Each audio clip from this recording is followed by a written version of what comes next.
Weird Way Media.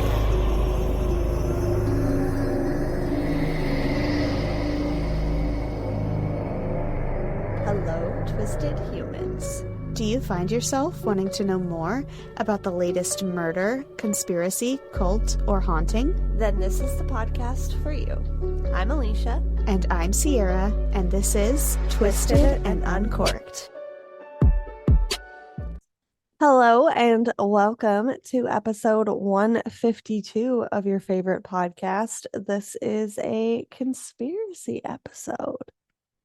And as I've covered a lot of really dark shit lately, I wanted to do something a little lighter, so I'm going to be telling you about a cryptid. Now, there's the argument of whether it's actually a cryptid or more of a spiritual figure, but we will get into that argument later.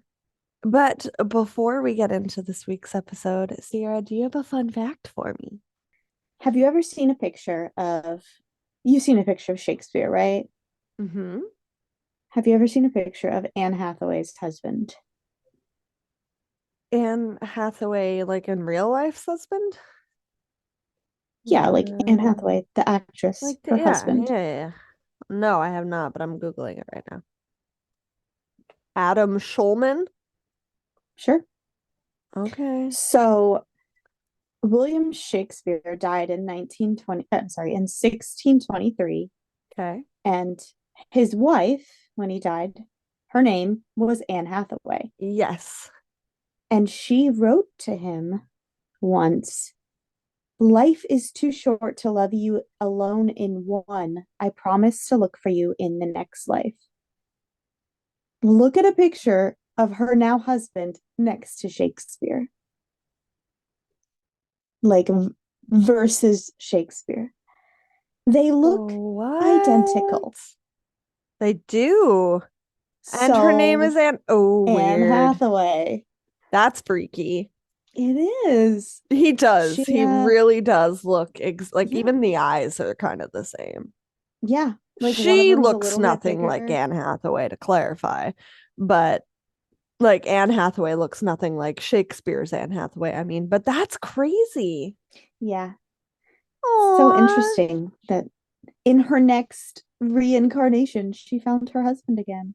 That's really cute. Yeah. And also very scary.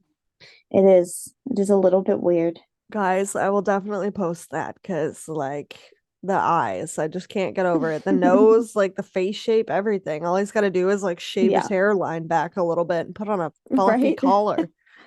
Gosh, that's wild. I like to think that my fun fact is equally as wild. I found a BuzzFeed article when I was trying to find, like crazy cases to cover and stuff. And it's a list of disturbing facts that the world wishes they never knew. For example, that I scrolled too far. In the 1930s in London, parents used to put their babies in cages outside in windows. And it's literally like a cage outside the window, like strapped to the side of the building. And there's just like a blanket in there, like it looks like a dog kennel. And I'm like, that feels like child cruelty. But also, as we learned from our friend Liz on her Retro Ridiculous page, they used to basically put like baby swings in the back of vehicles to transport their kids. So like weird things. But lots of people living in downtown London had very cramped apartments and didn't necessarily have a regular supply of fresh air, which was considered vital for babies' developments and kind of hard to come by. So the contraptions were designed so that the babies could still benefit from fresh air and sunshine, despite not having a garden to safely play in outside. That, and they would, see nature and things around them, but just definitely kind of creepy. Just, putting your baby on the side of a cage in your house. It sounds like a baby balcony. It is kind of like a baby balcony. I kind of love it, except I just know, because it's so long ago, that it was really rickety and probably some of them fell. Like, I wish they would have designed it into the house in such a way that it wasn't fucking a Yeah. rickety mess. But I Have love you the seen idea. photos of them though? I'm pretty sure I have. I don't know where, but I am picturing like one of those little cat boxes, Yeah, that they put on basically. windows. I'll do a quick screen. Screen share. Screen share. Like just crazy to me. Yeah. And they do look rickety as shit. I didn't look at Yeah. statistics on whether or not any children got hurt with these contraptions. I My do love guess, the idea though. yeah, Again, the like idea baby behind it is solid. balconies. Right. Baby They do need balconies, air. not baby cages. Let's Right. just, yeah, that just, I don't I even don't like putting animals in cages. So, I I don't think you mean, can call it a cage because it's not closed all the way. They can no. still get into the house, right? Yeah, yeah. So I'm less okay. It literally looks like a fucking balcony, right? But just a really shitty one. Yeah, Make it better. a 1930s edition, but I Yeah. thought it was pretty crazy. And speaking of pretty crazy, I apparently just got so ahead in my brain slash so behind in life that I thought we were on a red wine this week, guys, not a rosé. And I looked at my notes and I was like, oh, I already had a rosé picked out for today. Oh, I definitely already drank that. I only have red in my house. So we're gonna do a little swapsies, and I'm sorry for that. But it kind of is forgiving in the sense that I found a super cool British Columbian wine called Foolish, Mm. and it was on sale, so I picked it. It was called Delinquent, this particular bottle that we are featuring today. But their other reds include, Hooligan and Mystify, so I'm here for it. I haven't looked at the whites yet, but I'm excited to. And they're just like super fun, funky labels and locally grown for me. So I thought that was kind of cool. This one in particular is the Delinquent wine, and it is a 55% Merlot and 45% Pinot Noir. And it says this blend makes for a perfectly balanced misfit, a delinquent, if you will. So I thought it was just kind of cheeky and cute, and I'm here for it. And it's real smooth, and I definitely love it. And I was kind of also hoping that this mistake would benefit us in the sense that maybe you're also drinking your red, and then we can both have red wine. And here we go. I'm not. Damn For it. one, I would fall asleep. I'm so tired. But also I drank it all. It's gone. Oh man, I know. guys, she I'm going to finally Florida opened this the red weekend. that she has been talking about for approximately 3 months now. Yeah. I'm going to Florida this weekend, so I'm gonna get more. I'm happy to hear it. Well, that said, are you drinking anything? Just water. Water. She has had a long day. She recorded with our friend Kadra from Perplexity, a mystery podcast. I was on that episode for her St. Patrick's Day last month, or St. Patrick's Day episode last month. I just heard your stomach growl. And Sierra is going to be featured on her episode for, I believe, April 17th. So when we are recording this, that is a week from today, but her and I are so ahead in recording, it feels like we don't have our lives together, really. We're in the past, we're in the future, but we're here. So go and check that out as well. And show Kadra some love because we It truly was adore her. and it was a really, really interesting topic. Yeah, Sierra told, I'm not going to spoil it, but so you guys have to go listen to it. But I had never heard of it, and it sounds like one of those freaky universe things that I just can't seem to wrap my brain around. Kind of like Sierra's bonus episode that she told me about this month. So go and listen to that too on Patreon. Random plug, but I still can't get over it. We recorded our bonus episode yesterday that we're recording this, guys. I showed Kevin the picture in question, and I still have no idea what's going on. So lots of mysteries to be solved, including, this week's conspiracy. But before we go ahead and get into that, we are going to hear a quick promo from our friends Scott and Ryan over at Beyond the Shadows podcast. And we will be right back. So let's get into this week's conspiracy. So today I am telling you about a more well-known cryptid. But like I said, there's also a debate of whether there is a more physical being or a spiritual being. Is it Nessie? No. However, Oh, their presence and influence can't be denied. Although Nessie was a close pick for this week's episode. Nessie is a ghost of a dinosaur. That's why I asked that. Okay. Anyway, I love it. For example, in popular culture, the Wendigo is featured on season 1, episode 2 of Supernatural. Maybe you've heard of it. yeah. It was also depicted in The Pet Cemetery by Stephen King. Maybe you've heard of him. But let's get into what we do now. The Wendigo. Do you say Wendigo or Wendigo? Because I've heard Wendigo. both. Yeah, okay. Me too. And I'm like, Wendigo just seems funny to me. Yeah. The Wendigo is a mythological cannibalistic monster in North American Algonquin speaking cultures. It's typically in the North American region. It's associated with winter and described as either a fearsome beast that stalks and eats humans, or as a spirit that possesses humans, causing them to in turn turn into cannibals and stalk and eat humans, and then the process repeats itself. There are many different spellings and pronunciations for the Wendigo, kind of like we just discussed. In Ojibwe, the term is defined as a winter cannibal monster, but its name may derive from the Proto-Algonquin word wint Tequa, meaning owl, which I thought was kind of interesting because it's kind of known as like this night stalker, kind of like an owl.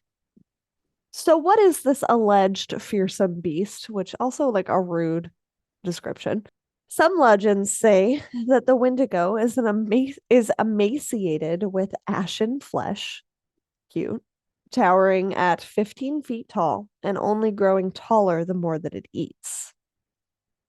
The Wendigo has been described with sunken, glowing eyes and sharp yellowed fangs and claws. And this next part is one of the most terrifying descriptions I think I've ever read of a cryptid, and I did a whole Unfortunate Cryptids series. Its lips are chewed or entirely missing because the creature has eaten them in its haste to get down whatever it's been eating. They have also been cited as having hair and not having hair in this gross ashen flesh situation. So the depictions differ, kind of like humans. Everybody's different. It may also have pointed ears and horns or antlers like a deer. Now, if you've seen depictions of Wendigos in popular culture, you can tell that they've been shown differently throughout. I believe in Supernatural, it's more of like an antler situation, if I remember correctly. It's been a really long No, time it since I've watched looked it. like I watched it recently actually because I just started Supernatural. It looked like a um like a sickly starving, like So starved the nearly to death emaciated ashen werewolf. flesh situation. Okay. Yeah, it looked like a werewolf except super starved. Yes. I mean, And also not 15 feet tall. yeah, like maybe just like don't put those things on your dating profile, just a thought. And if all of this didn't sell you on the Wendigo, my favorite, it smells of rotting flesh and is usually first detected by those near it because of this horrific odor. So maybe we've encountered more than we ever knew and just thought something stinky was nearby. I wonder if the disgusting look and smell is part of the reason for its existence. Right? Because Yeah. I'm sure you'll get to it, but isn't it kind of sort of like almost a curse or something? Yes. Yeah. You're just So cursed to maybe be they're like, stinky, emaciated, and gross for the yeah, rest of your yeah, maybe it's existence. like, this is what you get, motherfucker. Yeah. I mean, not ideal, that's for sure. These next features could be considered ideal, though. The Wendigo is said to have sharp hearing and a strong sense of smell, as well as super strength and speed. They're quickly able to stalk and overpower their victims. And they prefer to live in colder climates, like I mentioned, among the woodlands and lakes of Canada and the northern United States. They can move easily through deep snow and across ice with their super strength and speed and long limbs. And it's said that only a shaman may be the person that can subdue or kill a Wendigo. With a use of, and this is where things get confusing and kind of urban legendy, a silver, steel, iron, bullet, or dagger. So any of those metals. Some legends, however, claim that the Wendigo's heart must be cut out and melted or burned in a fire before its spirit is truly gone. Honestly, this sounds like a mix of folklore to me, but it's best to have your bases covered, I guess. You know, kind of like werewolves can only be killed a certain way and vampires can only be killed a certain way. Right. I mean, just have all the metals on you at all times, I guess. Well, and also be a shaman. I think that just goes without saying, though, you know. The Wendigo is sometimes described as a spirit rather than a physical presence, like I mentioned at the head of the episode. In Cree mythology, for example, the Wendigo is believed to be an evil spirit that possesses humans. The spirit enters the person by biting them or through a dream, which is like confusing starting rules. And then the possessed person becomes cannibalistic or otherwise deranged and violent. So they're also zombies. Yes. Got it. Literally my next sentence. Some people are believed to be more susceptible to becoming possessed by a Wendigo as well. And it's on two ends of the spectrum. Either you're suffering from hunger and starvation, or you're greedy and gluttonous. If you're on either ends of the spectrum, you're more likely. So everything in moderation, people. Yeah. I feel like we've been saying this for so long. Right? I'm like, advice, keep yourself appropriately satiated and have an iron dagger on you at all times. The and Wendigo. Be and be a shaman. Name of this week's episode. Just be a shaman. The Wendigo legend exists in North American indigenous tribes, predating the arrival of European settlers, aka the white man. Some anthropologists believe that the legend developed as a cautionary tale about the importance of community to guard against individual greed, selfishness, and isolation. It also promoted, you know, working together through a team, get together through this winter together kind of thing. That makes sense, though. Like, even when you're saying both ends of the spectrum, like, because the people in the middle are like, listen, you're hoarding all this food. You're going to turn into a Wendigo. Also, you're making this guy starve. So even if you don't think you're going to, he's going to, and he's going to get you.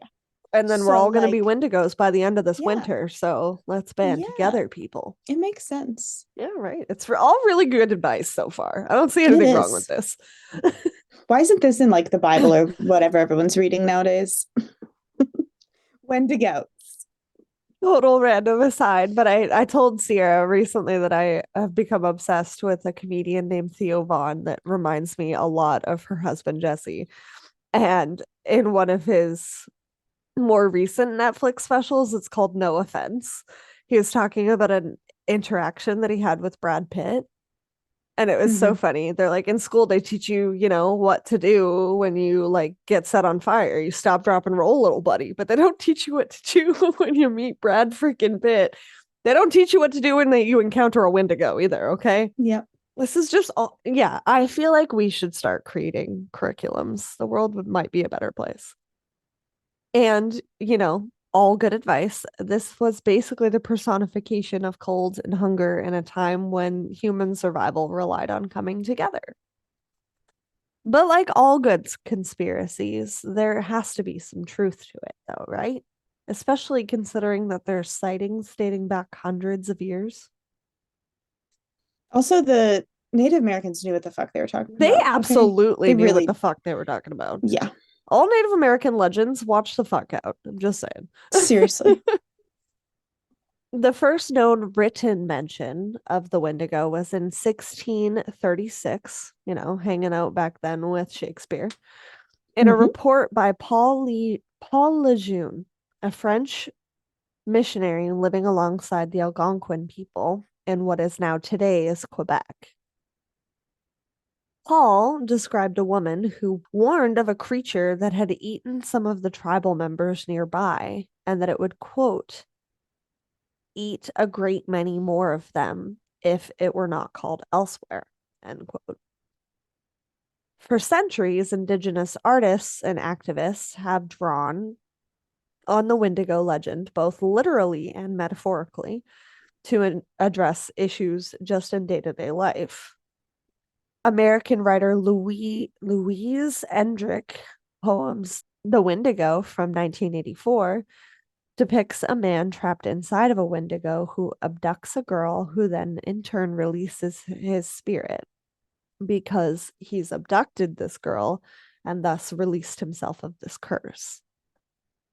A novel called Roundhouse in 2012 centers on an Ojibwe boy in North Dakota seeking justice after his mother was raped and killed, and uses the Wendigo legend to explore views of retribution and justice. The Guardian published an article in November of 2019 after interviewing a man named Gino Mikas. I'm quoting the article here. A series of howls and shrieks recorded in the Canadian wilderness have left a hunter and government biologists searching for possible explanations. Gino was hunting grouse with his wife and grandson in the forests in northwestern Ontario, more than 50 kilometers from the closest town, when they heard a series of eerie noises in the distance. This is quoted in the article quoting Gino. When it first let out a scream, I thought it was a moose, but my mind changed when it screamed again and again. A resident in, you always teach me how to say this, Sioux, Sioux Lookout, said that Gino was an avid hunter and had grown accustomed to the sights and the sounds of the region. Moose, black bears, wolves, they're all commonly sighted in the backcountry. He's heard these noises for his entire life. If it was something that he could have possibly recognized, he would have. Gino again. I've heard many different animals in the wild, but nothing quite like this. I grew up hunting, he said. The howls initially came from the distance, but they soon appeared to be moving much closer. We could hear it moving. It sounded kind of heavy. But my wife, she got scared and picked up our grandson and started walking quickly towards the vehicle. As the group retreated, Gino pulled out his phone and began recording the howls, as well as his grandson trying to mimic them. The video has since been posted to YouTube and has received more than 500,000 views. Some people speculated that the sounds could possibly be coming from a grizzly bear. While the species has never been documented in that region, though, and as we know, grizzly bears are quite endangered. A recent study found their range is dramatically larger than originally thought, though. Yes, I'm gonna play the sound for you. Okay. I was like, I'm gonna get antsy. Yeah, Sierra's like, play it now. Others speculated that it could have possibly been a large wolf. The footage also prompted speculation around another favorite cryptid of ours, the Sasquatch, the Bigfoot. Others believed that it could have been called a Wendigo, or it could have been a Wendigo, two legendary cryptids said to roam the northern highlands of Canada. So we're going to play this sound for you. But there is one thing that biologists agree on who have heard it, is that it is a large fucking mammal. Maybe a 15-foot Wendigo.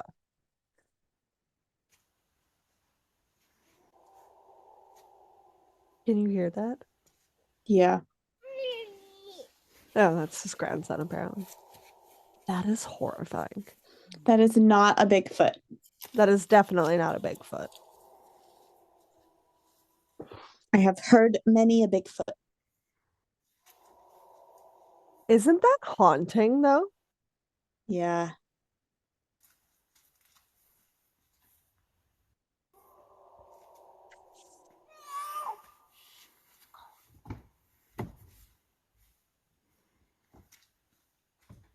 And it does sound like it's getting closer to them. I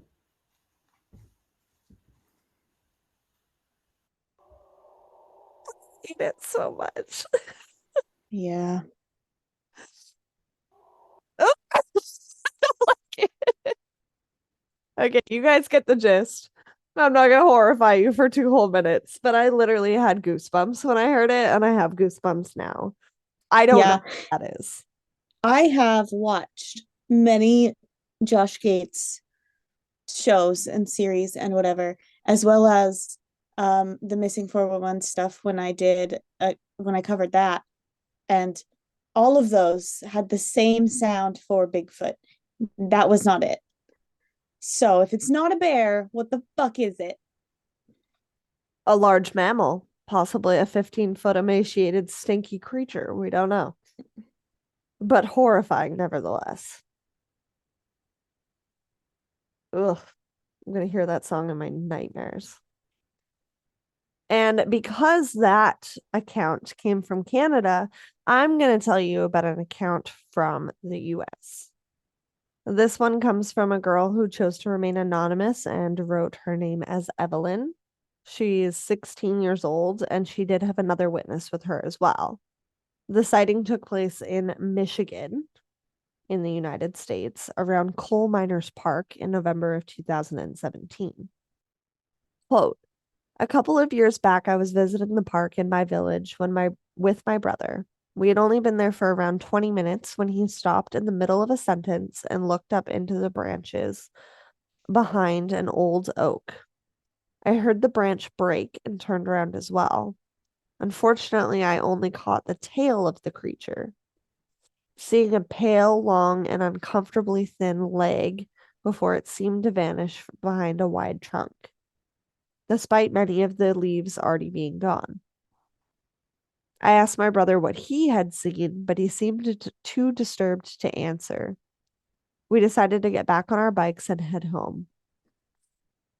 When we got back, he tried describing the creature that he had seen behind me. He said it was pale, emaciated, with giant blue eyes that took up most of its face. Other than that, it had a flat nose and thin lips. Its limbs were vastly disproportionate to the rest of its body, and it moved incredibly quickly on the brittle branches below, a few of which shouldn't have been able to hold its weight. It looked down at him, blinked, and moved so quickly that it seemed to disappear from the tree entirely. That's when I turned around and I saw the tail end of it. At the time, I had been dating somebody who was firmly invested in the paranormal and immediately texted me back with a description and a rough drawing of the creature. She said that she had spent an hour and a half going through her expansive collection of books on American cryptids, but came back empty-handed. I haven't seen anything unusual in that park besides that occasion, but I'm posting this here because I haven't found any other accounts of this, and no matter how many times I punch in the description to Google, the only thing that comes up that's even remotely similar is something called a Wendigo. Have you guys seen anything like this? And if yes, can you please tell me that I'm not losing my mind here? Now, that's the Wendigo. It could be a curse. It could be a physical being. It could be something more paranormal. But people have even gone as far as using these elusive creatures as a scapegoat for grisly crimes.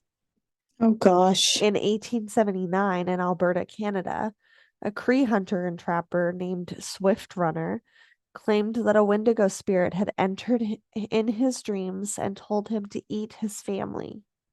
He was tried for murder, found guilty, and hanged for his crimes later that year. Another case occurred in 1907 among the Sandy Lake First Nation community in Northern Ontario. A tribal shaman, be a shaman, named Jack Fiddler and his brother Joseph Fiddler were charged with the murder of Joseph's daughter-in-law, who had been strangled to prevent her from becoming possessed by a local Wendigo. So it was like they attributed it to being a mercy killing. After the brothers' arrest, Jack Fiddler escaped the police and strangled himself. And Joseph Fiddler died from tuberculosis in prison in 1909. So he was so afraid of whatever was happening around him that he killed his kid, and then he fucking turned around. How do you strangle yourself? Like, wouldn't your body stop you at some point? Ugh. Yeah, that's weird. Also, But he was dead set on not having anyone in his family become possessed by this possible creature and die in a less than humane way, kind of like we see in zombie shows when people opt to kill themselves before turning into a zombie. Yeah, if they've been bitten. Yeah. So whether or not this creature actually exists in the wild, whether you believe it's a cryptid, a spirit, something in between, a curse, there's no doubt that the influence of the Wendigo goes far and wide and continues to this day, with that most recent video that I played for you being in 2019. So the question remains, what do we think? What is our final thoughts on what a Wendigo is? I said it before and I say it again. I think the Native Americans know what the fuck they're talking about. And I won't say that it's right for them to kill people who they assume may become Wendigo, but I also don't disbelieve that the guy who was charged with murder was truly afraid of something. Yeah. Well, not even he was afraid. No, not that one. Not the one who strangled himself. The one before. The one who was actually charged. That ate his family. Yeah. Yeah. He could have been possessed or by a Wendigo. Inhabited by a Wendigo. How do we know? No one knows. Yeah. I mean, they say that it's used as a scapegoat for crimes, but again, you have to be really... Is it a scapegoat or is it the truth? Is it truth? Yeah. We don't know. And that's what makes it such a fun conspiracy. I don't think it's okay to kill before they even become a Wendigo. Like, at least make it self-defense. And I don't think mercy killing would be the right phrase, but it feels like one of those things where those people were trying to figure out what genetic disorder people who become sociopaths have, and they're like, oh, we can stop the serial killers before they start killing. No, you can't do that because you don't know if they're going to act on it. So even if you thought that your daughter or niece or whoever she was going to become a Wendigo, you have to give her a chance to fight it off herself before you just kill her for it. But yeah, so scary though.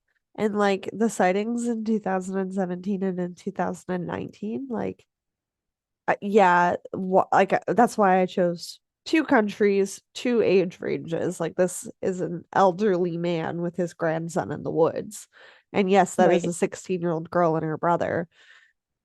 But I mean, that seems like a pretty legitimate description. Other than the blue eyes, that part caught me off guard a little bit.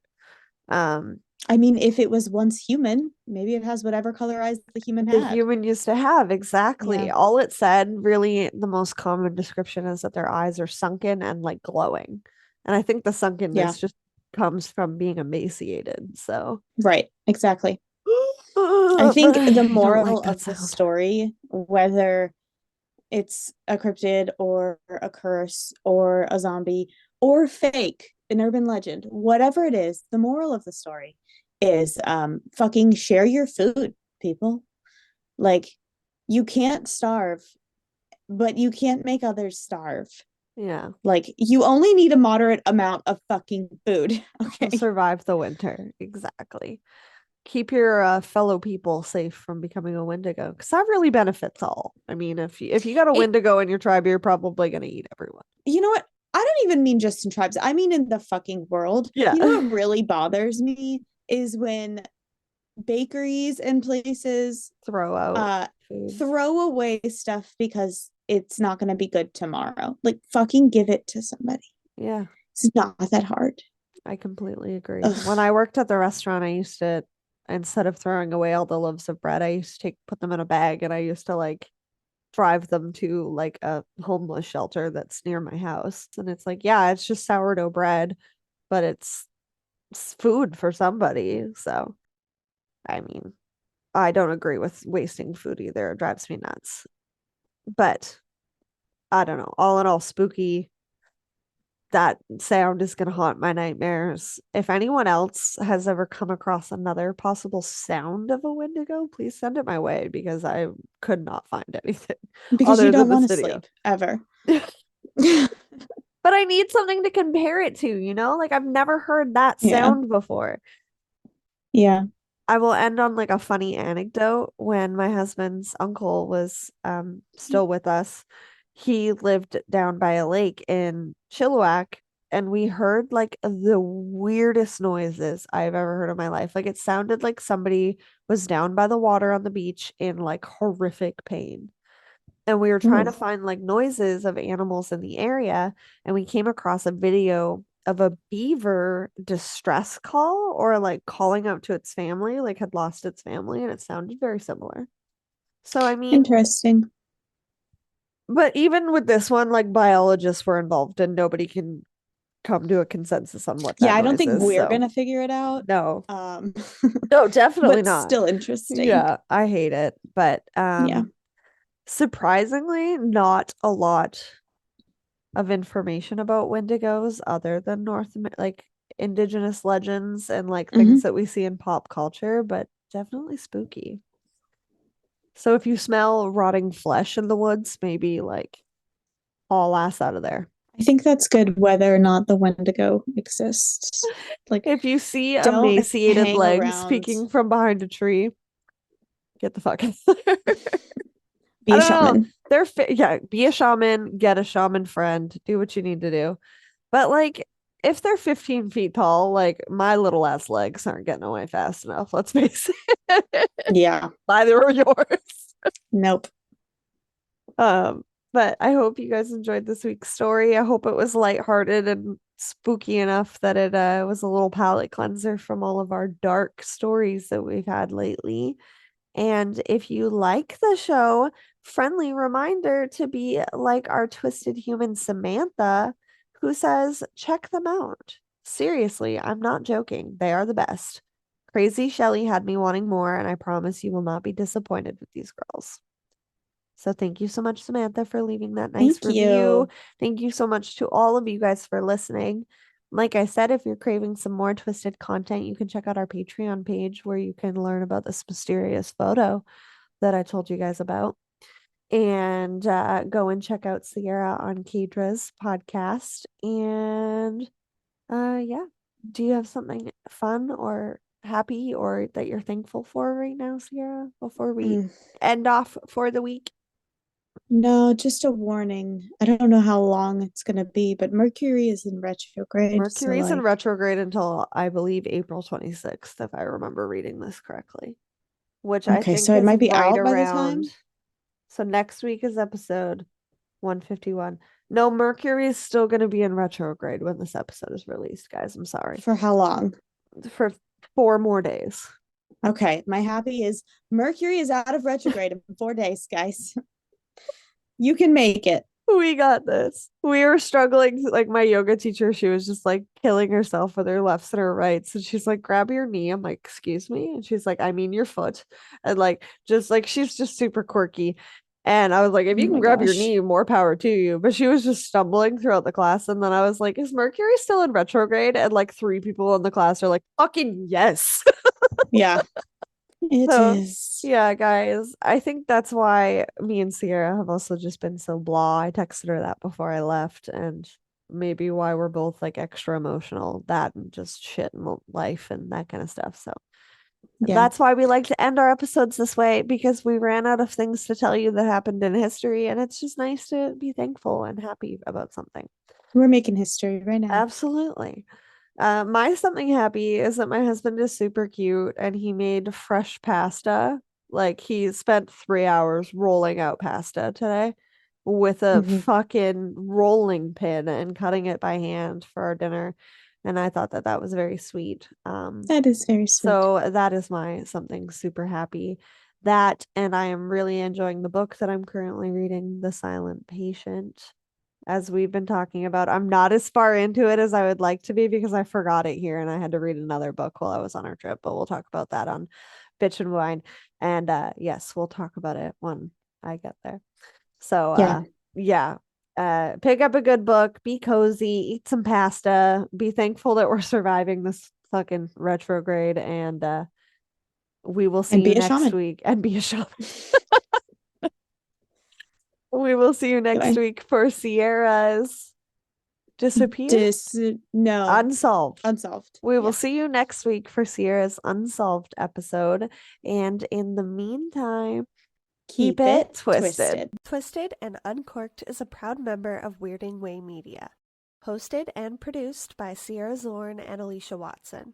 If you like the show, don't forget to leave a 5-star rating and review wherever you are listening now. It really is the best way to spread the word. You can check out all things Twisted on our website, twistedanduncorked.com, and we will see you next Tuesday for a brand new episode.